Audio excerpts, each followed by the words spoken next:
বৃষদুগ্ধ। একদিন মহারাজ কৃষ্ণচন্দ্র গোপালের বুদ্ধি পরীক্ষা করার জন্য বললেন, গোপাল, কাল তুমি আমাকে 1 সের বৃষদুগ্ধ এনে দিও। মহারাজের কথা শুনে গোপালের তো চক্ষু চড়ক গাছ। সে মহারাজকে বললে, মহারাজ, বৃষের দুধ পাওয়া যায় না, গাভীর দুধ পাওয়া যায়। গোপাল যত বোঝাতে চেষ্টা করলো মহারাজ শুনতেই চায় না। মহারাজের জেদ দেখে গোপাল চিন্তা করতে করতে বাড়ি ফিরে গেল।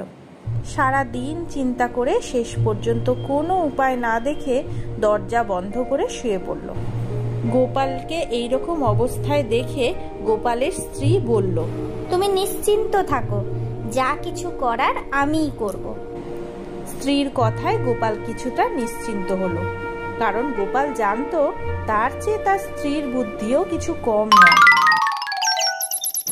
পরের দিন খুব ভোরে গোপালের স্ত্রী এক বোঝা কাপড় নিয়ে রাজবাড়ির সামনে নদীর ঘাটে কাচতে শুরু করলো।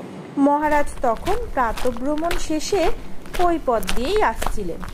কাছাকাছি এসে দেখলেন একটি পরমা সুন্দরী যুবতী নদীর ঘাটে কাপড় কাচছে।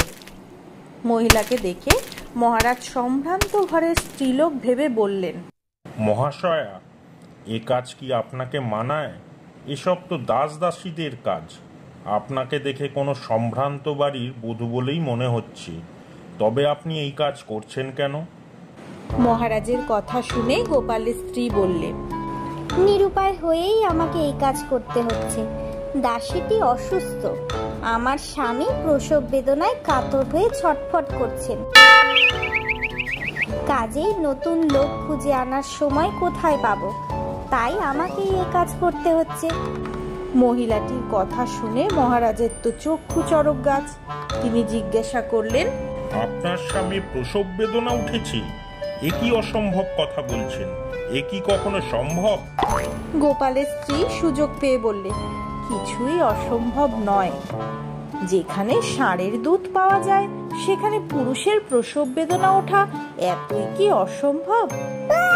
আমাদের মহারাজ একজনকে ষাঁড়ের দুধ আনতে আদেশ করেছেন বলে শুনতে পেলাম। মহিলার কথা শুনে মহারাজ লজ্জিত হলেন এবং বুঝতে পারলেন এ আর অন্য কেউ নয়, গোপালের স্ত্রী। তিনি কোনো কথা না বলে সেই স্থান ত্যাগ করলেন। তারপর যথাসময়ে গোপালকে রাজসভায় ডেকে তার স্ত্রীর বুদ্ধিমত্তার জন্য পুরস্কার দিলেন।